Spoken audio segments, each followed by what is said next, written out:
21일 날 김명수 대법원장 탄생했습니다. 곧 인준을 받았다 이런 이야기죠. 그런데 김명수 대법원장 체제와 그리고 박근혜 대통령 이제 재판 이런 영향이 어떻게 될까 이런 거 한번 쭉 볼 거예요. 그런데 먼저 이제 대법원장 권한이 어떻다 보십니까? 그 전에 김희수 씨가 헌법재판소 소장 인준 못 받았잖아요. 그 비중하고 어떤 차이가 나겠습니까? 뭐 이건 상식적으로 굉장한 차이가 나죠. 대법원장 권한이 막강한 겁니다. 왜 막강한가 한번 보기로 하겠습니다. 대법원장은 헌법재판소 재판관 9명 중에 3명을 지명할 수 있습니다. 3명이요. 거기다가 대통령이 또 3명 지명해요. 그럼 어떻게 되겠습니까? 그런데 보통 여기서 전제를 한번 깔아볼 겁니다. 흔히 보수다 이런 성향을 띤 사람들은 대법원장을 하나 어디를 하나 보면은 뭔가 칼자루를 분명하게 휘두르질 않아요. 쉽게 표현하면 물에 술 탄 듯 술에 물 탄 듯 그래요. 그렇지만은 이제 반대편에는 그렇지 않다는 것이죠. 칼자루 잡으면 확실하게 보여주는 거죠. 이제 우리 국민들이 그런 걸 보지 않겠는가 싶어요. 그런 느낌 바가 많을 겁니다. 3명을 임명하고 대통령이 3명을 임명한다. 그런데 이제 헌법재판소는 어떤 것입니까? 이 법은 헌법에 맞지 않다. 불합치다. 그럼 폐기잖아요. 이 법은 이 정책은 헌법하고 일치된다. 이렇게도 할 수 있고 중대한 국가 대사를 국가 운명을 좌우하는 이런 법들을 폐기하기도 하고 보존하기도 할 수 있는 것이 바로 헌법재판소입니다. 이번에 탄핵 문제도 보셨지만은 헌법재판소 역할을 봤죠. 그런데 이 헌법재판소가 만약에 대법원장하고 대통령이 뜻이 딱 맞는다면 장악이 된다 이렇게 되는 것이죠. 3명 임명하니까. 자, 그렇게 되고 또 중앙선거관리위원회 있죠. 9명 중에서 3명을 지명할 수 있습니다. 대법원장이. 중앙선거관리위원회도 중요하잖아요. 선거에서 고발을 하기도 안 하기도 하고 모든 심사를 하는 곳이니까. 그리고 또 국가인권위원회 11명 중에 3명을 또 지명할 수 있어요. 국가인권위원회. 이것도 중요합니다. 그리고 부패방지위원 9명 중 3명 지명할 수 있고 공적자금관리위원회 5명 중에 1명을 지명할 수 있습니다. 그리고 이제 대법원 안에서는 어떤 권한을 가지고 있는가? 권한 크지요. 사법부 법관 및 법원 공무원에 대한 인사와 행정권을 갖고 있으니까요. 대법관 회의 의장직도 맡고 대법원 전원합의체 재판의 재판장직도 맡습니다. 이 대법원장이 거기다가 이제 사법부 안방마님 하면은 뭐가 있습니까? 법원 행정처장이 있습니다. 거기를 또 임명할 권한을 가지고 있어요. 법원 행정처에서 뭐 합니까? 사건을 배당하는 곳이잖아요. 여기저기 이 사건은 이 판사한테, 저 사건은 저 판사한테 이렇게 배정을 할 수 있어요. 자, 그러면 사상 이런 재판 같은 거, 정치 재판 같은 거 배정을 어디다 하느냐 여기에 따라서 결판이 나버리잖아요. 어느 판사 성향 이게 있으니까 기본적으로 이 사건은 여기, 저 사건은 저 판사 여기서 승부가 이미 나고 들어갈 수 있는 거예요. 근데 그 법원 행정처장을 바로 대법원장이 임명한다. 그런데 대법원장이 물러 빠지고 이 보수 정도 되면 법원 행정처장 또 아무나 갖다 놔요. 그렇지만은 이번에는 안 그럴 것이다. 이런 이야기죠. 그 외에도 대법원장이 대법원에서 어떤 권한을 가지고 있는가 이거 한번 볼까요? 대법원장은 대법관 임명 제청권이 있습니다. 13명의 대법관 임명 제청권을 행사할 수 있어요. 그렇다면은 그 13명 대법관을 자기 색깔로 채워넣을 수도 있고 이런 권한이 있다 이런 이야기죠.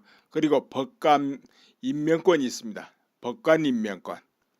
그리고 판사 보직에 관여할 수 있죠. 판사에 대한 평정, 연임 발령 또는 거부, 겸직 허가, 파견 근무 허가, 휴직 허가, 겸임 이런 거 대법원장이 다 한다 이런 이야기죠. 법관 인사위원회 의원 임명 또는 위촉, 대법관 후보 추천위원회 의원 및 위원장의 임명 또는 위촉, 이런 것도 대법원장이 할 수 있고, 사법연수원장도 대법원장이 또 임명을 합니다. 정책연구원장도 마찬가지고, 그 외에 모든 부분에 대법원장의 영향력이 행사될 수 있다. 이런 것을 여러분이 알 수가 있을 겁니다. 그 외에 법관 징계위원회 결정에 따른 징계 처분 집행권 등등 별별 거 다 있습니다. 대법원장이 정말 제대로 칼자루 휘두르면은, 근데 대법원장이 대통령하고 딱 뜻이 맞아서 같이 움직인다. 굉장한 거죠. 그러면은 못할 일이 없죠. 또 거기다가 헌법재판소가 같이 동조해서 움직인다면 안 될 일이 없죠. 여러분 어떻습니까? 이제 박근혜 대통령 또 재판 1심 판결이 선고가 좀 더 있으면 나오겠죠. 10월 달에. 아니 좀 늦어질 수도 있고요.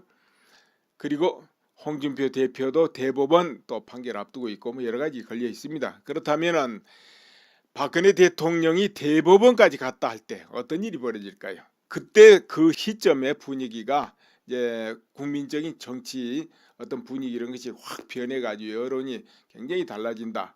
혹은 현 정부에서 이제 박근혜 대통령에 대한 어떤 관점이 지금하고 많이 달라져 버린다. 이럴 때는 또 법적인 판결이 그대로 나올 수가 있습니다. 법에 따라서도요. 그렇지만은 여전히 정치적인 성향으로 가고 있다. 국민 여론도 뭐 비슷비슷하고 또 정부 자체에서도 관점이 변하지 않고 있다. 이렇게 될 때는 어떤 판결이 나올 것 같습니까? 그때는 여전히 정치적 판결이 나올 수밖에 없다. 이런 이야기 되겠죠?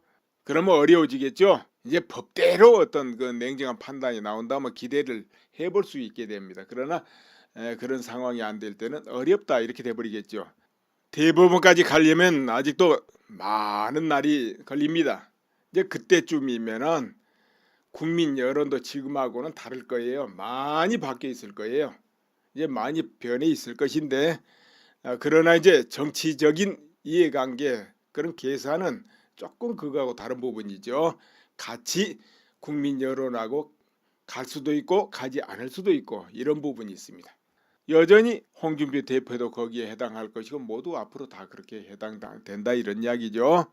그래가지고 최종적으로 큰 여파가 있을 것이고 또 국민들이 그런 거 앞으로 종종 보지 않겠냐 이런 생각이 듭니다. 그러니까는 일반적인 사건은 공정하게 한다 하더라도 예를 들어서 정치적인 판단, 국가 대사를 좌우할 그런 정책 판단 이런 거 할 때 딱 어느 쪽으로 서버리느냐 이것은 굉장히 중요하거든요. 김명수 대법원장이 국가관이 분명하고 그러면은 뭐 그렇지는 않을 것이다. 이제 이렇게 보고 있지만은 그건 이제 국민들이 지켜보면 아시겠죠. 이제 지켜보고 저렇구나 하게 되면은 그때 이제 그런 공부가 또 필요한 겁니다. 국민들도 경험을 해봐야 이제 공부를 하니까 그렇게 돼 있고 그리고 이번에 이제 인준에서도 보셨다시피 국민의당 의원들이 좀 많이 찬성으로 돌아섰지 않냐 이렇게 이제 보는데요. 국민의당은 더불어민주당하고 태생이 같습니다. 그리고 또 지지층 얽혀 있습니다. 이런 관계로 준여당이다 이제 이렇게 봐야 되겠죠. 왜 그러냐면 일반적인 거는 야당 편에 딱 서서 있다 하더라도 정말 중요한 결정에 여당 편에 딱 선다 하면 준여당 이렇게 돼야 되겠죠. 늘 한번 관찰해 보세요. 뭐 거의 뻔할 겁니다만은 자 이렇게 돼 있습니다. 그래서 우리 국민들이 이제 앞으로 실제적인 경험으로 이제 공부 많이 하지 않겠는가 그런 것이 또 필요하지 않겠는가 이렇게 봐요. 그리고 이어서 제가 또 말씀드려볼 게 하나 있습니다. 뭐냐면은 종교 지도자들은 국가관이 분명히 해야 되고 이 세간사를 잘 알아야 된다. 나는 그렇게 보는 겁니다. 왜 그러냐면 종교 지도자들은 아무래도 그런 데는 이제 소홀해도 되는 그런 입장입니다. 그러다 보니까 애민심이다 또는 어려운 사람을 생각한다 뭐 이런 부분에 좀 많이 정신을 쓰게 됩니다. 그러다 보면은 잘못 판단하고 오판하는 경우가 많이 생긴다는 거죠. 이 세간사를 볼 때 어떤 국가의 나가는 방향이라든 이런 거. 그러다 보니까 이제 우리가 언뜻 볼 수 있는 게 있습니다. 눈앞에 볼 수 있는 게 뭡니까? 저 제주 해군기지 반대, 사드 반대 그런 현장에 천주교 선직자들 눈에 종종 띄지요. 그리고 이런 것도 있어요. 불교, 가톨릭, 개신교 6대 종교 대표들인 민족은 명절인 추석을 앞두고 한상균 민주노총 위원장, 이석기 전 통합진보당 의원, 양심수들의 석방을 호소했다. 이런 게 또 기사가 있어요. 그렇게 돼 있네요. 호소문은 총무원장 자성스님, 김영주 한국기독교 교회협의회 총무, 김희중 천주교 대주교, 한은숙 원불교 교정원장, 이정희 천도교 교령, 박우균 한국민족종교협의회 회장 명이 이렇게 발표됐다 이렇게 돼 있는데, 이런 명단에 포함된 인사들이 남이 알지도 못하는데 그 명단에 포함했다면은 그거는 이제 말할 건 없고, 그런데 자기들이 자청해서 거기에 날인을 했다 하면은 뜻을 이제 같이 하는 거가 되겠죠. 이제 이렇게 분위기를 슬슬 잡게 되면 결국은 또 정치권에서 사면할 때 포함시키고 하기가 쉽겠죠. 계속 이어서 대한불교 조계종 총무원장 선출 선거, 이것을 말씀드리면서 아까 그 부분하고 연결을 지어볼까 합니다. 대한불교 조계종 총무원장 선거가 내일 모레 이제 이렇게 하면서 진행되고 있습니다. 총무원장 선거 10월 12일입니다. 그래서 18일, 20일 이미 후보 등록을 마쳤어요. 그 후보 등록에는 부덕사 방장스님, 설정스님, 그리고 안국선원의 수불스님, 그리고 해총스님, 원학스님 이렇게 네 분이 등록을 마쳤습니다. 그런데 아주 시끄러워요 지금. 왜 시끄럽냐? 설정스님은 자성스님 쪽에서 아무래도 서운한 후보죠. 추대설도 많았고 추대한다 이렇게 됐던 분이니까. 그리고 그 반대편에서 반자성 쪽에 서가지고 있는 분이 바로 수불스님입니다. 해총스님이나 원학스님은 이제 이렇게 분명하지 않고요. 거기는 그냥 중립 쪽이다 이렇게 봐도 괜찮고, 아무튼 그 두 분은 좀 중립적인 입장이고요. 해총스님과 원학스님은 어떤 입장인가 이러면은 아무래도 이제 설정스님, 수불스님 중간 그 입장이라 봐야 되는데, 설정스님, 수불스님 그쪽에 어떤 일이 있으면은 표심이 원학스님이나 해총스님 그쪽으로 향할 수 있는, 어부질이 할 수 있는 예비체 이런 부분도 또 될 수 있겠다 이렇게 이제 우리가 봐지지요. 그런데 해총스님과 원학스님이 바로 수불스님을 조계종 선관위에 이제 고발을 하게 됩니다. 뭐냐면은 18일 기자회견이 종책 설명을 했다. 그것은 선거법 위반이다 이것이죠. 조계종 선거법에는 종책, 그러니까 흔히 말하면 내가 이렇게 하겠다 하고 공약 비슷한 이런 이야기를 하지 못하도록 돼 있어요. 그럼 언제부터 하느냐? 바로 26일 자격 심사를 통과하고 나서 이제 정식 선거운동에 들어가면서 해야 되죠. 근데 그 전에 했기 때문에 이건 불법이다 이래가지고 선관위에 고발했고, 선관위에서는 그걸 받아들여 가지고 호법부로 넘겼습니다. 조사라고. 또 그 전에 수불스님이 대중공양금을 이제 돌렸다 이래가지고 그것까지 같이 조사시오 하고 이제 넘겼어요. 여기서 짚어볼 게 있습니다. 그 전에 설정스님을 추대한다 해가지고 자성스님이 몇몇을 본사 주지하고 어떻게 했다 이런 것도 흘러나오고 그랬지 않습니까? 이제 그런 건 엄연히 사전에 그와 같이 했다면은 그것은 선거법 위반이 되는 것이죠. 왜 그러냐면은 자성스님은 현 총무원장이기 때문에 반드시 중립을 지켜야 되고 선거에 개입하면 안 되거든요. 그러나 모든 정황들이 그렇다 하면은 먼저 거기서 선거법 저촉이 되는 일이 있었다 이렇게 이제 볼 수가 있거든요. 그러나 선관위에서 호법부에서 그런 부분에 대해서 이런 방구도 없었죠. 그리고 또 금권선거 의혹이 일었던 그 곳이 하나 있습니다. 마곡사. 거기서도 무혐의 처분하고 통과됐다 그 말이에요. 그러니까 수불스님한테만 이런 거 저런 거 계속 선거법 위반이다 이렇게 걸고 조사한다, 그리고 어떤 조치를 한다 이렇게 되면은 형평성이 무너졌지 않냐 이렇게 되고, 형평성이 무너진 법은 법이 아니거든요. 그는 공정한 집행도 아니고 이제 여기에 대해 이제 반발이 있게 될 거 아니겠냐 이렇게 봐집니다. 그래서 종단에서 이제 지혜롭게 이런 부분은 빅딜을 하는 게 낫다. 빅딜 이런 것이죠. 그런데 이제 수불 스님 쪽에서는 적으로 반박을 했습니다. 그 뭐냐, 대중공양금이란 것은 조계종에 그야말로 수십 년 아니면 불교계에서는 늘 예로부터 했던 전통적이고, 또 그것을 수불 스님은 20년간 대중공양을 늘 해온 것이다.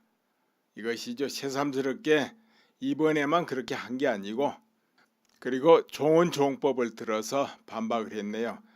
뭔가 하면 종원종법에는 선언법이 있는데 그 선언법에 선언을 운영하는 데는 그 절의 재정과 특별 찬조금으로 한다. 선언법이 그렇게 만들어져 있다 이 말이죠. 이제 선언이 뭐냐 하면은 절에 참선하는 곳입니다. 그 참선하는 곳은 또 재정이 많이 들겠죠. 여러 사람이 그 안에 생활하니까 그 재정을 충당하는 것이 그 절의 재정 가지고 사실 어려워요. 그러다 보니까 이제 특별 찬조금을 받는데 그게 뭐냐면 바로 대중공양금입니다. 그것으로 하도록 법 자체가 만들어져 있다 이거죠. 그 법대로 한 것인데 뭐가 선거법 위반이 되겠냐 이것이죠. 그렇게 이제 반박을 합니다. 관례적으로 해온 것이기 때문에 선거법 저촉이 될 수가 없다 이렇게 이제 주장을 하죠, 수불스님. 그리고 18일 기자회견 그것도 종책 설명을 한 건 아니다. 그리고 또한 그 정도 이야기는 대한민국 중앙선관위, 그러니까 우리나라 이제 대한민국입니다. 이거는 거기에서도 유권 해석에서도 이상이 없다 이런 것이죠. 이제 복수 전문가한테 유권 해석을 다 받아서 한 것이다 이렇게 이제 반박을 해요. 그러나 조계종 선관위에서는 이제 이런 또 해석을 합니다. 그것은 사회법이고 사회법의 해석은 필요 없다. 그러니까 이제 종단에서 선거법을 바라보는 그 시각, 그걸로 해석해야 된다 이거죠. 불교 조계종의 기득권 그쪽하고 수불스님하고 이렇게 다투는 형국이 만들어졌어요. 수불스님 혼자서 종단 기득권하고 충돌이 일어난 이런 모양새를 지금 보여주고 있습니다. 설정스님도 문제가 되어 있습니다. 설정스님 개인으로 보면은 지금까지 훌륭하게 살아오셨고, 그리고 커다란 이제 흠이 없는 분이에요. 또 모든 사부대중의 존중을 받는 분이고, 그런데 어떤 문제가 있느냐 하면은 허위학력 기재, 이것이 지금 문제가 되고 있다 이 말이에요. 서울 방통대에 나왔는데 서울대학교 원예과를 나왔다 이렇게 됐다 그죠. 그래서 이제 그 부분에 대해서 그건 와전된 것이다 이렇게 해명을 했는데요. 사과를 하고 해명을 했습니다. 그러나 이제 한쪽에서는 그것은 와전된 게 아니고 고의적이다 이제 이렇게 보고 뭐 고발인가 아마 했을 것 같은데요. 그러니까 그것은 뭐냐면은 자기 자필 이력서에도 그렇게 돼 있었다 이렇게 말하는 거예요. 실제로 자필 이력서에 그렇게 돼 있다 하면은 그 와전이다, 순전히 그는 와전된 것이다 이렇게 할 수는 없겠네요. 이제 그것이 사실이란 말이에요. 그런데 여기서 이제 왜 이게 문제냐 하면은 우리 사회적으로 논문 표절 이런 거 한때 많이 문제가 됐죠. 그럴 때마다 낙마도 하고 이런 사과도 별일 다 있었잖아요. 그런데 그보다 훨씬 이제 중대한 것이 뭐냐면 허위학력입니다. 허위학력은 예를 들어서 국회의원 선거를 나오는데 허위학력 기재 그렇게 되면 어떻게 됩니까? 국회의원 탈락되는 거 아닙니까? 그리고 어떤 기업의 어떤 직원이 허위학력을 기재했다, 그 해고되는 거예요. 상당히 이제 중대한 거죠.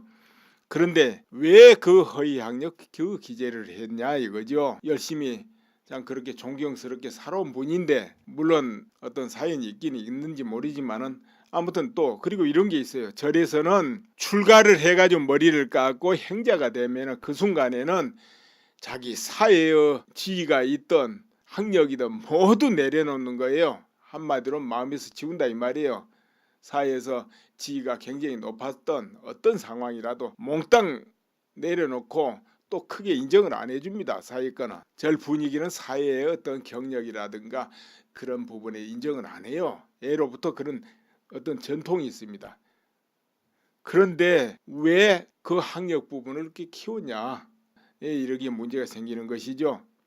왜 이러냐면 절에는 절법의 긍지가 있기 때문에 사회권 깡그리 무시하는 그런 분위기가 있거든요. 그런데 그렇게 했기 때문에 이제 문제가 있고, 또 한 가지, 총무원장은 밖에 활동하는 정치입니다. 행정과 정치를 하는 분이에요. 그렇게 사회에 수많은 사람 만나야 되고 얼굴을 내밀고 활동하는 것이 총무원장이에요. 그렇지 않고 저 뒤에서 가만히 있는 스님네들은 그 문제가 안 되겠죠. 근데 밖에 활동해야 하는 분이 학력을 허위로 기재했다, 이렇게 되면은 그 위신 문제도 있고 여러 가지 문제가 발생하는 것이죠. 이제 도덕적인 문제가 생기고 그래요. 이러다 보니까 이제 그게 흥결이 아니겠냐, 이런 문제가 되고, 이 부분을 이제 불자들이 어떻게 보고 현재 종단의 기득권들이 어떻게 보느냐, 선거인단들이 또 어떻게 평가할 것이냐, 이제 이런 부분이 있는데요. 그리고 현재 선거법 저촉은 어떻게 될까? 물론 등록하기 전에 이미 그건 와전된 것이다 사과하고 그런 거 기재 안 하겠죠, 등록할 때는. 그러나 그 전에 종단에 어떤 제출한 서류에 그렇게 기록이 돼 있다, 이렇게 될 때 그러면은 이건 선거법에 어떤 영향을 받는가, 이제 이런 부분도 있을지 모르겠습니다. 등록할 때 그런 걸 안 넣었으면 상관이 없는지, 아니면 그렇지 않다 하더라도 그 전에 그런 것이 기록되어 있는 부분이 종단에 제출돼 있다면 선거법 위반이 된다든 뭐 이런 거 있는지 모르겠네요. 아마 그것까지는 제가 모르겠습니다. 또 수불스님 또 보면 이런 게 있습니다. 수불스님 지금 2건의 선거법 위반이다 이래가지고 고발돼가지고 지금 선관위에서 호법부로 넘겼단 말이에요. 조사를 하라. 물론 조사를 해도 등원 공고하고 조사하고 시간이 많이 걸려요. 그러다 보면 이제 선거 끝난 다음에 진행이 될 거예요. 그래서 막상 수불스님 당선돼 버린다 하면 이제 그거는 흐지부지 되기가 쉬워요. 사회법으로 누군가 소송을 한다 해도 별 의미가 없게 될 겁니다. 이제 사회법을 하면 큰 탈이 안 나는 부분이기 때문에 이제, 그런데 이제 그때 가서는 그때 볼 일이지만은 옆에서 이렇게 본다면은 공격을 받는 입장이고, 저쪽에서는 수불스님은 상당히 이제 큰 유력 주자로 보기 때문에 아무래도 좀 견제하는 입장이거든. 그런 입장이라면은 허물 안 잡힌 게 좋지 않았겠냐, 좀 조심조심 해가지고 그것이 설령 법적으로 선거법 위반이 아니고 돌파할 수 있다 하더라도 건수를 제공하지 않도록 조심했으면 좋았지 않냐, 이런 부분이 있고, 설정스님 입장에서 볼 때는 그 전에 그렇게 해버린 거라서 참 돌이킬 수 없지만은 그 왜 그렇게 했을까, 이런 부분이 있어요. 왜냐하면 두 분 다 훌륭한 분이니까. 수불스님도 가나산을 전파하고 지금까지 포교 전선에서 큰 업적을 남겼고 크게 험이 없어요. 살아온 과정 전체가 무슨 범계를 하고 파괴를 하고 그런 것도 없고, 이제 그 험이 없는 분이에요. 저 설정 스님도 그렇고. 그렇기 때문에 그런데 이제 그런 부분이 조금 좀 주의를 했으면 될 부분이었어요. 또 현재 이 종단의 분위기를 보면은 현재 종단의 그 기득권이 똘똘 뭉치고 있고 또 스님네들도 뭉치고 있는 그런 부분이 있어요. 뭐냐면은 외부에서 공격을 하니까, 외부에서 운동권에서 조계종 적폐를 청산해야 된다 이러면서 이제 공격을 들어오거든요. 거기에 신부 목사까지 포함된단 말이에요. 운동권이지만. 그러다 보니까 기존 스님네들이 이제 반발을 한 거예요. 이 조계종이 실제 적폐가 있지 않냐, 이것을 개선해야 된다 이렇게 주장하는 스님도 있고, 그보다는 외부 공격을 방어해야 된다, 외부에서 종단을 흔들라 하는 것을 용납할 수 없다, 이렇게 뭉치고 이런 것 같아요. 이제 그렇게 되면은 아무래도 설정 스님이 굉장히 유리하게 됩니다. 현재는 설정 스님이 유리하는 입장이다 이렇게 봐도 되겠어요. 왜 그러냐면 수불 스님은 아무래도 반대쪽에서 있고 공격자 입장이거든. 그러다 보면 자칫 저 외부 세력하고 같이 움직이는 이런 모양이 보일 수 있거든요. 수불 스님이 이제 아닐지라도 내가 알아보고 관찰해보고 이러니까 수불 스님하고 명진 스님은 알지도 거의 못한 사이고 또 만나고 그런 사이도 아니고 거의 왕래가 없는 사이예요. 그런데 문제는 이제 워낙에 이제 시민단체하고 명진 스님은 가깝단 말이에요. 오랫동안 또 운동을 같이 했고 그러다 보니까 그쪽에서 이제 총 지지를 하고 지원을 하고 응원을 하고 그런 상태란 말입니다. 그런데 현재 어떻게 됐든 간에 수불 스님도 반자성파 쪽에 서 있는 형국이거든요. 그러다 보니까 또 어떤 한편에서는 소문을 낸단 말이에요. 수불 스님하고 저쪽에 명진 스님 그쪽하고 힘을 합한 거 아니냐 이런 소문을 내는 거예요. 그러다 보면 또 일반 기득권 스님네들 확실히 또 모르면은 정말 그런 건가 이렇게 할 수 있는 소지가 있죠.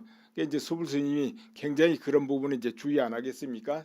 혹시 그런 오해를 사면 안 되니까 많은 주의를 이제 하긴 할 거예요. 이제 그런 지금 현재는 그런 상황입니다. 그러다 보니까 또 그 영향을 받아서 승려대회가 처음에는 승려대회 할 듯 하다가 그게 아무래도 이제 무산되는 분위기다 이런 이야기예요. 왜냐하면 내부가 또 갈라져 버리니까 그렇게 되면은 이제 외부 공격이 없으면 내부에서 뭔가 이 문제를 반드시 해결해야 되겠다 이런 부분이 있을 텐데 그게 이제 안 나왔겠죠. 이제 설정 스님이 이제 공격을 또 많이 이제 앞으로 당할 거예요. 이 허위 학력 이 문제로 곳곳이 따라다니면서 이제 공격을 받을 거야 아마. 내가 이제 보기는 이제 여기에서 어떤 영향이 올지 이제 설정진이 꿋꿋하게 이제 견뎌낼 수도 있고 또 그렇지 못할 수도 있습니다. 이런 영향이 있고 그런저런 영향에 따라서 이제 수불 스님이 굉장히 우시한 입장을 차지할 수도 있다 이런 이야기죠. 지금은 어찌 됐든 설정 스님은 좀 여유가 있는 상황이라 할 수 있고 수불 스님은 아무래도 치고 올라가야 되는 그런 상황이고 그렇다고 봐야 되겠죠. 자, 그런데 여기에서 하나의 또 사건이 있네요. 뭐냐 하면은 스님들 몇 분 하고 그리고 천여 명의 시민들이 이제 고발을 했네요. 누구를 고발했느냐? 바로 자성 총무원장을 고발했다 이런 이야기죠. 자성 총무원장을 그럼 뭘로 고발했는가? 이렇게 한번 보니까 자성 원장 이제 상습 도박 의혹 이거는 이제 2015년 장주 스님이 전 오사주지입니다. 이제 구체적으로 제기하고 이 문제가 이제 사건화됐었어요. 사건화됐었는데 그 내용이 뭔가 하면은 자성 원장 등 10여 명 승려가 2005년부터 2013년까지 모모 이제 문화진흥원 그 안방에서 뭐 1인당 1,000여만 원 판돈을 갖고 매판 뭐 얼마를 걸고 세븐 오디 포카를 했다 뭐를 했다 이렇게 이제 지방 검찰청에 자수해요. 그러니까 자기도 같이 했다 이것이죠. 이 장주 스님도 그러니까 자기도 같이 했다 이거예요. 그 도박장 그 외에도 무슨 호텔 다른 호텔 그리고 미국 마카오 뭐 해외까지 이제 다양하다 이렇게 제시를 하게 돼요. 이제 금액도 컸어요. 자, 이렇게 자수형 고발이죠. 그러니까 근데 여기 얽힌 스님네들이 16명 이렇게 되네요. 그런데 문제는 이게 고발인 진술 외에 증거가 없다 이렇게 돼가지고 불기소 처분됩니다. 검찰에서 기소를 하지 않았어요. 왜냐하면 고발한 사람 진술은 있는데 증거가 없다는 거죠. 이래가지고 불기소 처분을 했다 이것이에요. 그러다가 이제 다시 그러니까 이제 자성 총무원장은 뭐다 이런 부분이 이제 명예훼손 혐의로 장주 스님을 고소하게 됩니다. 장주 스님 그래가지고 명예훼손했다 이래. 그런데 결국은 고발을 당한 자성 스님도 증거 불충분하다 하고 불기소. 그리고 장주 스님이죠. 이제 명예훼손 혐의로 고소를 당했는데 이분도 주장이 허위라고 탄정이 어렵다고 무혐의 처분하고 이렇게 양쪽을 무마해서 눌러버리는 형국이 됐습니다. 이렇게 했는데 이제 이 부분을 다시 이번에 고발을 한 거다 이거예요. 그런데 이 앞서서 전 표충사 주지 재경 스님 이 진술조서에 조계종 승려들은 상습 도박 행위가 구체적으로 드러났다 이런 이야기죠. 그러니까 해외 원정 뭐 도박 필리핀 한 달 뭐 어디 호텔 해가지고 쭉 나왔다 이겁니다. 근데 이 재경 스님 표충사 주지하면서 사명대사 선친과 조부 묘소가 있는 땅을 포함해 사찰 토지를 불법으로 매각해요. 그리고 해외에 도피를 합니다. 그렇게 나서 구속돼 가지고 징역을 받는데 7년인가 받았습니다. 이렇게 지금 현재 수감 중인데요. 현재 정부에서 이 사건이 상당히 세게 아마 수사가 이루어지지 않겠나 싶기도 한데요.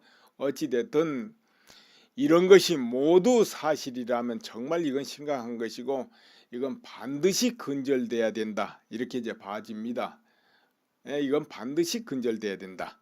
이제 이런 것이고 또 한 가지 불자가 300만이 감소했다 하면은 이런 사건이 막 보도되고 하면서 그 영향도 굉장히 컸지 않겠는가. 이거 사실은 보도가 그전에 다 된 거니까요. 새삼스럽게 지금 고발이 됐다는 것이지 그전에 다 이미 사건이 돼서 많이 알려진 거 아닙니까. 그래가지고 이런저런 사건 때문에 불자 감소에도 영향을 또 미쳤다 보고 그리고 조계사 한상균 씨 한 달간 피신해 가지고 있었을 때 그때 전 국민이 다 한 달 내내 주시했잖아요. 그런데 이제 불자들은 보면은 거의가 다 보수 성향을 띠고 있어요. 그런데 이제 큰 실망을 줬을 것이고 그리고 예비 불자들도 실망을 이제 받게 되죠. 왜? 그렇게 되면 인터넷에 얼마나 많은 그 조계종의 그 잘못된 실상이 막 파헤쳐 등장하겠냐 이 말이에요. 그럼 그런 걸 보면 신심 떨어지죠.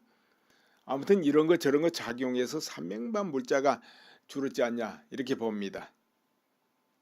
자, 그러니까 여기까지 이야기하니까 조계종 엄청나게 썩어버렸네.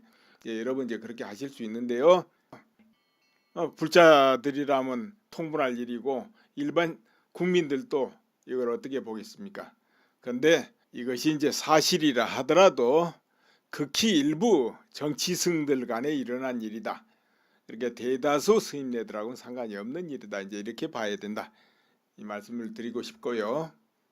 이런 것을 볼 때 정말 수행정진 열심히 하고 큰 흠 없이 평생을 살아온 분들, 공심으로 살아온 스님네들은 특히나 이와 사를 갖춰 가지고 능히 중책을 맡을 수 있는 스님네들은 몸을 아끼지 말고 나서 가지고 총무원장도 하고 이 정치 쪽에 뛰어들 필요가 있어요. 그렇게 하지 않으면 어떤 부작용이 있겠습니까? 이거 완전히 정치승들이 그 자리를 차지해버린다 그 말이에요. 그렇게 되면 부작용이 크잖아요.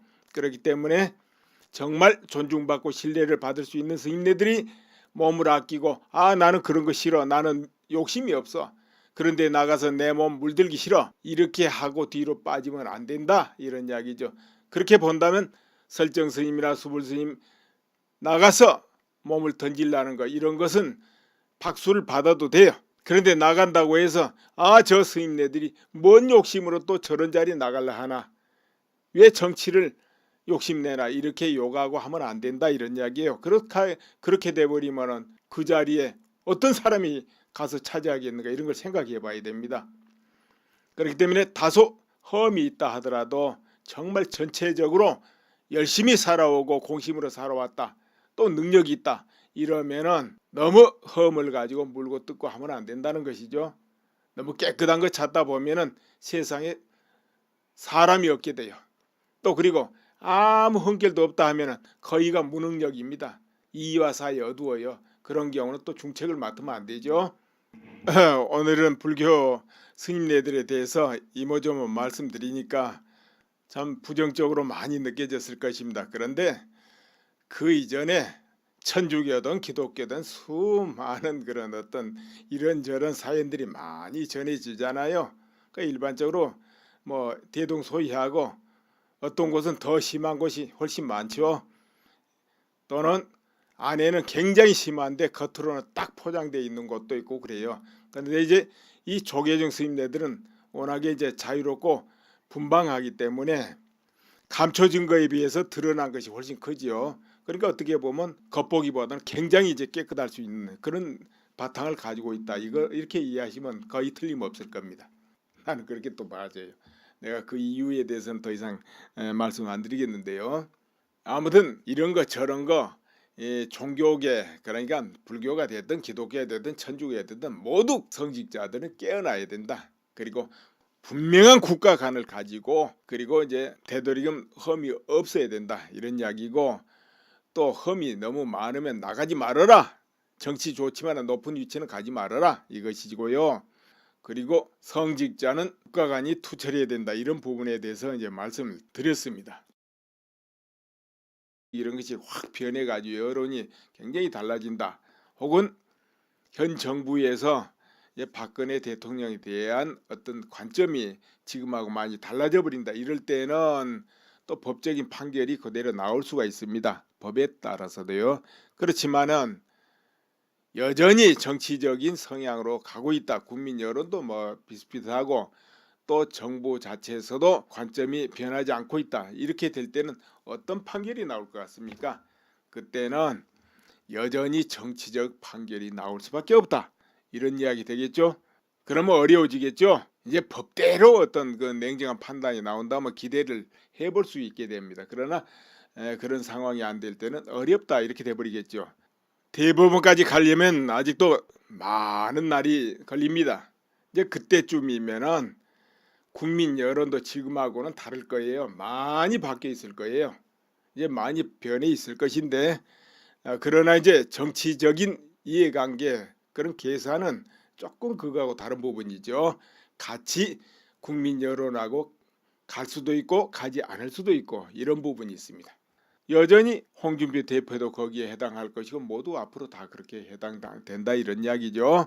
그래가지고 최종적으로 큰 여파가 있을 것이고 또 국민들이 그런 거 앞으로 종종 보지 않겠냐 이런 생각이 듭니다. 그러니까는 일반적인 사건은 공정하게 한다 하더라도 예를 들어서 정치적인 판단, 국가 대사를 좌우할 그런 정책 판단 이런 거 할 때 딱 어느 쪽으로 서버리느냐 이것은 굉장히 중요하거든요. 김명수 대법원장이 국가관이 분명하고 그러면은 뭐 그렇지는 않을 것이다. 이제 이렇게 보고 있지만은 그건 이제 국민들이 지켜보면 아시겠죠.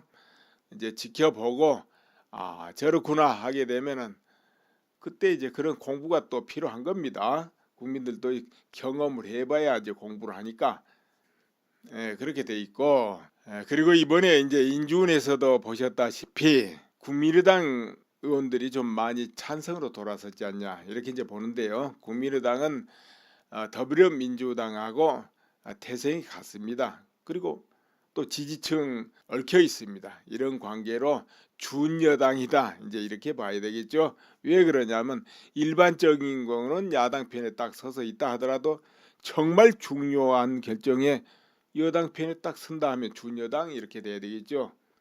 늘 한번 관찰해 보세요. 뭐 거의 뻔할 겁니다만은 자 이렇게 돼 있습니다.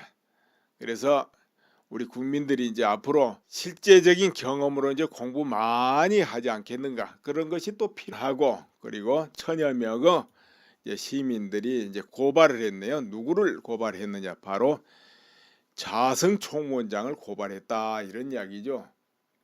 자성 총무원장을 그럼 뭘로 고발했는가 이렇게 한번 보니까 자성 원장 이제 상습 도박 의혹 이거는 이제 2015년 장주 스님이 전 오사주지입니다.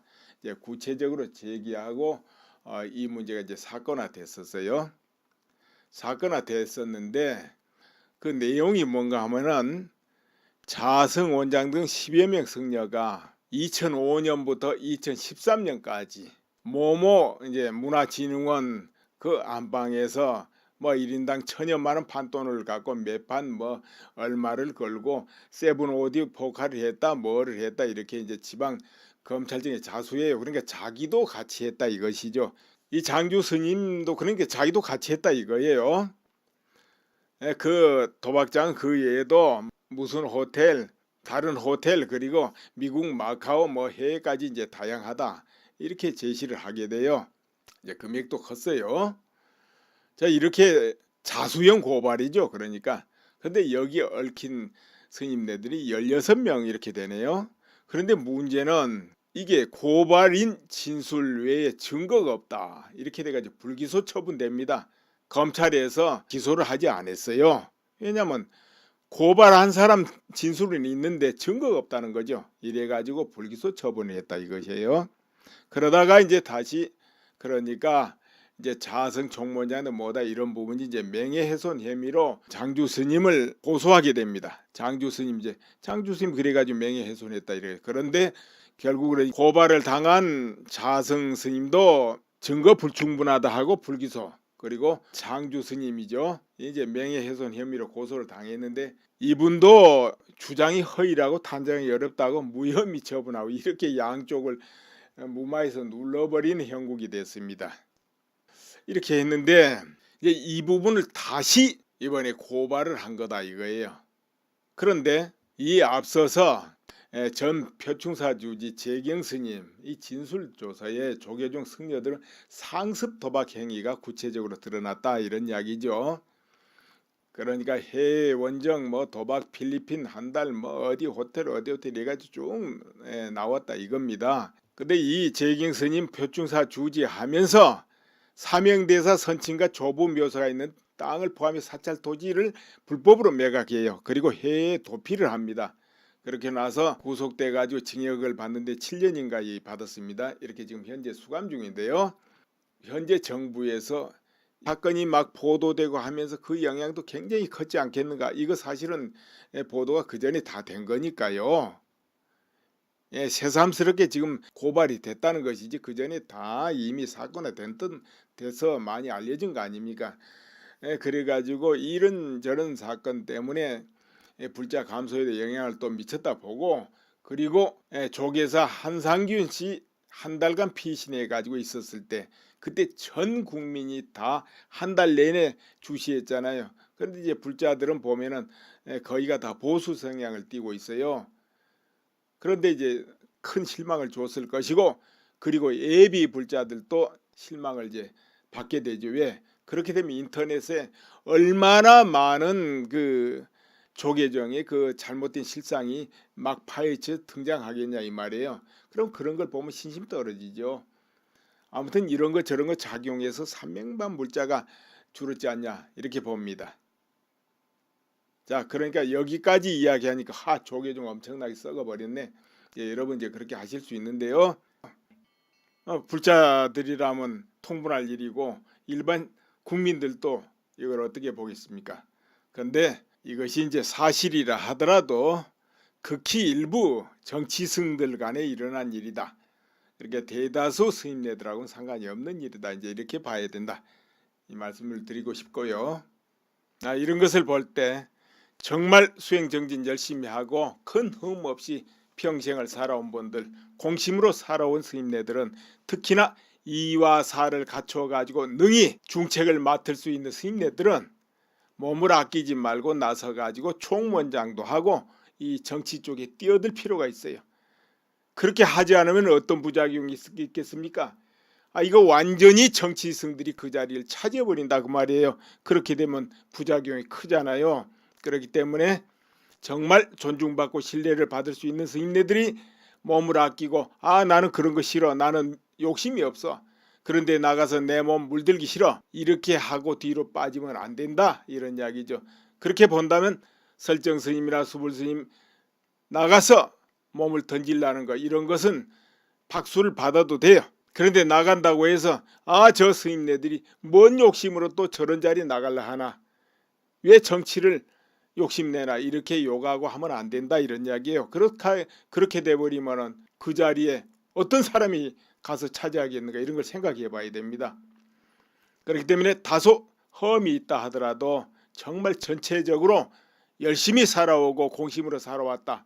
또 능력이 있다. 이러면은 너무 험을 가지고 물고 뜯고 하면 안 된다는 것이죠. 너무 깨끗한 거 찾다 보면은 세상에 연이 종책 설명을 했다. 그것은 선거법 위반이다 이것이죠. 조계종 선거법에는 종책 그러니까 흔히 말하면 내가 이렇게 하겠다 하고 공약 비슷한 이런 이야기를 하지 못하도록 돼 있어요. 그럼 언제부터 하느냐? 바로 26일 자격 심사를 통과하고 나서 이제 정식 선거운동에 들어가면서 해야 되죠.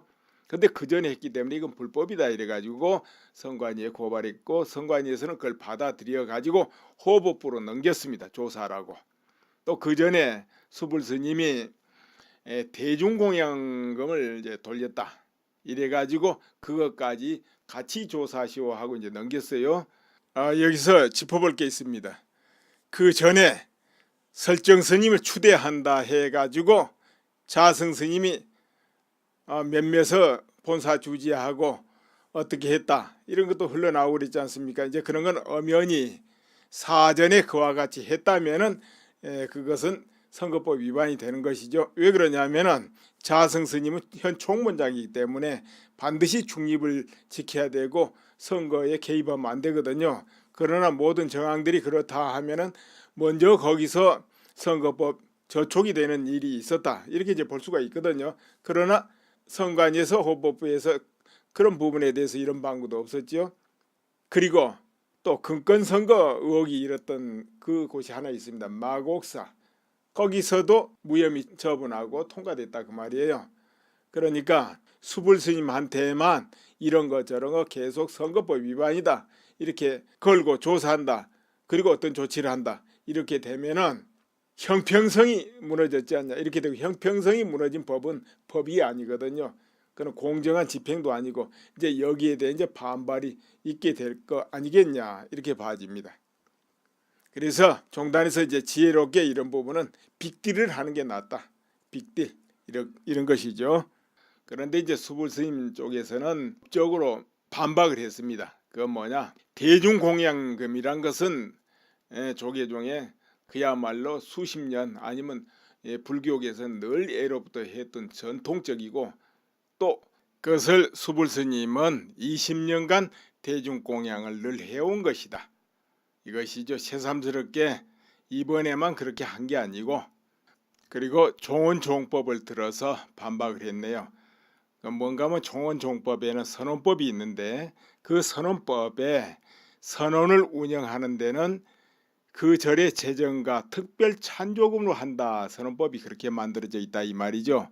이제 선언이 뭐냐 하면은 절에 참선하는 곳입니다. 그 참선하는 곳은 또 재정이 많이 들겠죠. 여러 사람이 그 안에 생활하는 심사를 통과하고 나서 이제 정식 선거운동에 들어가면서 해야 되죠. 근데 그 전에 했기 때문에 이건 불법이다 이래가지고 선관위에 고발했고 선관위에서는 그걸 받아들여 가지고 호법부로 넘겼습니다. 조사라고. 또 그 전에 수불스님이 대중공양금을 이제 돌렸다. 이래가지고 그것까지 같이 조사시오 하고 이제 넘겼어요. 여기서 짚어볼 게 있습니다. 그 전에 설정 스님을 추대한다 해가지고 자승 스님이 몇몇을 본사 주지하고 어떻게 했다 이런 것도 흘러나오고 그랬지 않습니까? 이제 그런 건 엄연히 사전에 그와 같이 했다면은 그것은 선거법 위반이 되는 것이죠. 왜 그러냐면은 자승 스님은 현 총무장이기 때문에 반드시 중립을 지켜야 되고 선거에 개입하면 안 되거든요. 그러나 모든 정황들이 그렇다 하면은 먼저 거기서 선거법 저촉이 되는 일이 있었다 이렇게 이제 볼 수가 있거든요. 그러나 선관위에서 헌법부에서 그런 부분에 대해서 이런 방구도 없었죠. 그리고 또 금권선거 의혹이 일었던 그 곳이 하나 있습니다. 마곡사. 거기서도 무혐의 처분하고 통과됐다 그 말이에요. 그러니까 수불스님한테만 이런 거 저런 거 계속 선거법 위반이다 이렇게 걸고 조사한다. 그리고 어떤 조치를 한다. 이렇게 되면은 형평성이 무너졌지 않냐. 이렇게 되고 형평성이 무너진 법은 법이 아니거든요. 그는 공정한 집행도 아니고 이제 여기에 대해 이제 반발이 있게 될 거 아니겠냐 이렇게 봐집니다. 그래서 종단에서 이제 지혜롭게 이런 부분은 빅딜을 하는 게 낫다. 빅딜 이런 것이죠. 그런데 이제 수불스님 쪽에서는 적으로 반박을 했습니다. 그건 뭐냐? 대중공양금이란 것은 조계종에 그야말로 수십 년 아니면 불교계에서는 늘 예로부터 했던 전통적이고 또 그것을 수불스님은 20년간 대중공양을 늘 해온 것이다.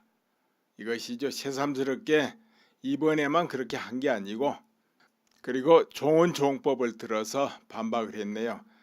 뭔가 하면 종원종법에는 선언법이 있는데 그 선언법에 선언을 운영하는 데는 그 절의 재정과 특별 찬조금으로 한다. 선언법이 그렇게 만들어져 있다 이 말이죠. 이제 선언이 뭐냐 하면은 절에 참선하는 곳입니다. 그 참선하는 곳은 또 재정이 많이 들겠죠. 여러 사람이 그 안에 생활하니까 그 재정을 충당하는 것이 그 저르 재정 가지고 사실 어려워요. 그러다 보니까 이제 특별 찬조금을 받는데 그게 뭐냐면 바로 대중공양금입니다. 그것으로 하도록 법 자체가 만들어져 있다 이거죠. 그 법대로 한 것인데 뭐가 선거법 위반. 자, 그렇게 되고 또 중앙선거관리위원회 있죠. 9명 중에서 3명을 지명할 수 있습니다. 대법원장이. 중앙선거관리위원회도 중요하잖아요. 선거에서 고발을 하기도 안 하기도 하고 모든 심사를 하는 곳이니까. 그리고 또 국가인권위원회 11명 중에 3명을 또 지명할 수 있어요. 국가인권위원회. 이것도 중요합니다. 그리고 부패방지위원 9명 중 3명 지명할 수 있고 공적자금관리위원회 5명 중에 1명을 지명할 수 있습니다. 그리고 이제 대법원 안에서는 어떤 권한을 가지고 있는가? 권한 크지요. 사법부 법관 및 법원 공무원에 대한 인사와 행정권을 갖고 있으니까요. 대법관 회의 의장직도 맡고 대법원 전원합의체 재판의 재판장직도 맡습니다. 이 대법원장이 거기다가 이제 사법부 안방마님 하면은 뭐가 있습니까? 법원 행정처장이 있습니다. 거기를 또 임명할 권한을 가지고 있어요. 법원 행정처에서 뭐합니까? 사건을 배당하는 곳이잖아요. 여기저기 이 사건은 이 판사한테, 저 사건은 저 판사한테 이렇게 배정을 할 수 있어요. 자, 그러면 사상 이런 재판 같은 거, 정치 재판 같은 거 배정을 어디다 하느냐, 여기에 따라서 결판이 나버리잖아요. 어느 판사 성향 이게 있으니까 기본적으로 이 사건은 여기, 저 사건은 저 판사, 여기서 승부가 이미 나고 들어갈 수 있는 거예요. 근데 그 법원 행정처장을 바로 대법원장이 임명한다. 그런데 대법원장이 물러 빠지고 이 보수 정도 되면 법원 행정처장 또 아무나 갖다 놔요. 그렇지만은 이번에는 안 그럴 것이다. 이런 이야기죠. 그 외에도 대법원장이 대법원에서 어떤 권한을 가지고 있는가 이거 한번 볼까요? 대법원장은 대법관 임명 제청권이 있습니다. 13명의 대법관 임명 제청권을 행사할 수 있어요. 그렇다면은 그 13명 대법관을 자기 색깔로 채워넣을 수도 있고 이런 권한이 있다 이런 이야기죠. 그리고 법관 임명권이 있습니다. 법관 임명권. 그리고 판사 보직에 관여할 수 있죠. 판사에 대한 평정, 연임 발령 또는 거부, 겸직 허가, 파견 근무 허가, 휴직 허가, 겸임 이런 거 대법원장이 다 한다 이런 이야기죠. 법관 인사위원회 의원 임명 또는 위촉, 대법관 후보 추천위원회 의원 및 위원장 임명 또는 위촉 이런 것도 대법원장이 할 수 있고 사법연수원장도 대법원장이 또 임명을 합니다. 정책연구 안 될 일이 없죠. 여러분 어떻습니까? 이제 박근혜 대통령 또 재판 1심 판결이 선고가 좀 더 있으면 나오겠죠. 10월 달에 아니 좀 늦어질 수도 있고요. 그리고 홍준표 대표도 대법원 또 판결 앞두고 있고 뭐 여러 가지 걸려 있습니다. 그렇다면은 박근혜 대통령이 대법원까지 갔다 할 때 어떤 일이 벌어질까요? 그때 그 시점의 분위기가 이제 국민적인 정치 어떤 분위기 이런 것이 확 변해가지고 여론이 굉장히 달라진다. 혹은 현 정부에서 이제 박근혜 대통령에 대한 어떤 관점이 지금하고 많이 달라져 버린다. 이럴 때는 또 법적인 판결이 그대로 나올 수가 있습니다. 법에 따라서도요. 그렇지만은 여전히 정치적인 성향으로 가고 있다. 국민 여론도 뭐 비슷비슷하고 또 정부 자체에서도 관점이 변하지 않고 있다. 이렇게 될 때는 어떤 판결이 나올 것 같습니까? 그때는 여전히 정치적 판결이 나올 수밖에 없다. 이런 이야기 되겠죠? 그러면 어려워지겠죠? 이제 법대로 어떤 그 냉정한 판단이 나온다면 기대를 해볼 수 있게 됩니다. 그러나 그런 상황이 안 될 때는 어렵다 이렇게 돼버리겠죠. 대법원까지 가려면 아직도 많은 날이 걸립니다. 이제 그때쯤이면은 국민 여론도 지금하고는 다를 거예요. 많이 바뀌어 있을 거예요. 이제 많이 변해 있을 것인데 그러나 이제 정치적인 이해관계 그런 계산은 조금 그거하고 다른 부분이죠. 같이 국민 여론하고 갈 수도 있고 가지 않을 수도 있고 이런 부분이 있습니다. 여전히 홍준표 대표도 거기에 해당할 것이고 모두 앞으로 다 그렇게 해당된다 이런 이야기죠.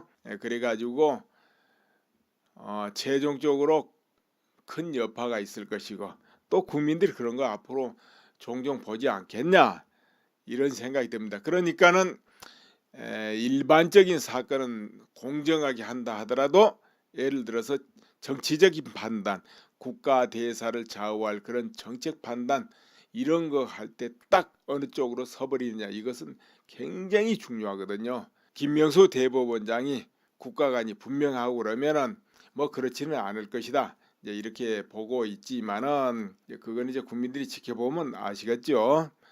이제 지켜보고 저렇구나 하게 되면은 그때 이제 그런 공부가 또 필요한 겁니다. 국민들도 경험을 해봐야 이제 공부를 하니까 그렇게 돼 있고 그리고 이번에 이제 인준에서도 보셨다시피 국민의당 의원들이 좀 많이 찬성으로 돌아섰지 않냐 이렇게 이제 보는데요. 국민의당은 더불어민주당하고 태생이 같습니다. 그리고 또 지지층 얽혀 있습니다. 이런 하고 들어갈 수 있는 거예요. 근데 그 법원 행정처장을 바로 대법원장이 임명한다. 그런데 대법원장이 물러 빠지고 이 보수 정도 되면 법원 행정처장 또 아무나 갖다 놔요. 그렇지만은 이번에는 안 그럴 것이다. 이런 이야기죠.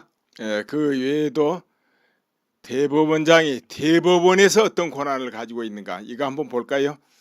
대법원장은 대법관 임명 제청권이 있습니다. 13명의 대법관 임명 제청권을 행사할 수 있어요.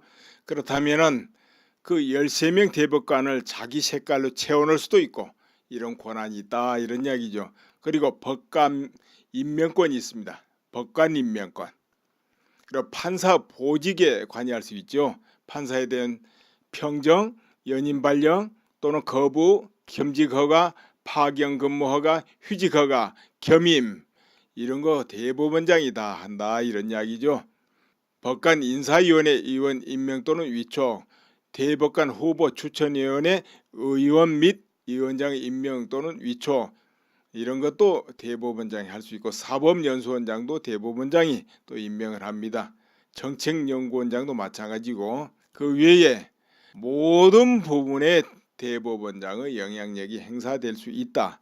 이런 것을 여러분이 알 수가 있을 겁니다. 그 외에 법관 징계위원회 결정에 따른 징계 처분 집행권 등등 별별 거 다 있습니다. 대법원장이 정말 제대로 칼자루 휘두르면은 근데 대법원장이 대통령하고 딱 뜻이 맞아서 같이 움직인다. 굉장한 거죠. 그러면은 못할 일이 없죠. 또 거기다가 헌법재판소가 같이 동조해서 움직인다면 안 될 일이 없죠. 여러분 어떻습니까? 이제 박근혜 대통령 또 재판 1심 판결이 선고가 좀 더 있으면 나오겠죠. 10월 달에 아니 좀 늦어질 수도 있고요. 그리고 홍준표 대표도 대법원 또 판결 앞두고 있고 뭐 여러 가지 걸려 있습니다. 그렇다면은 박근혜 대통령이 대법원까지 갔다 할 때 어떤 일이 벌어질까요? 그때 그 시점의 분위기가 이제 국민적인 정치 어떤 분위기 이런 것이 확 변해가지고 여론이 굉장히 달라진다. 혹은 현 정부에서 박근혜 대통령에 대한 어떤 관점이 지금하고 많이 달라져 버린다. 이럴 때는 또 법적인 판결이 그대로 나올 수가 있습니다. 법에 따라서도요. 그렇지만은 여전히 정치적인 성향으로 가고 있다. 국민 여론도 뭐 비슷비슷하고 또 정부 자체에서도 관점이 변하지 않고 있다. 이렇게 될 때는 어떤 판결이 나올 것 같습니까? 그때는 여전히 정치적 판결이 나올 수밖에 없다. 이런 이야기 되겠죠? 그러면 어려워지겠죠.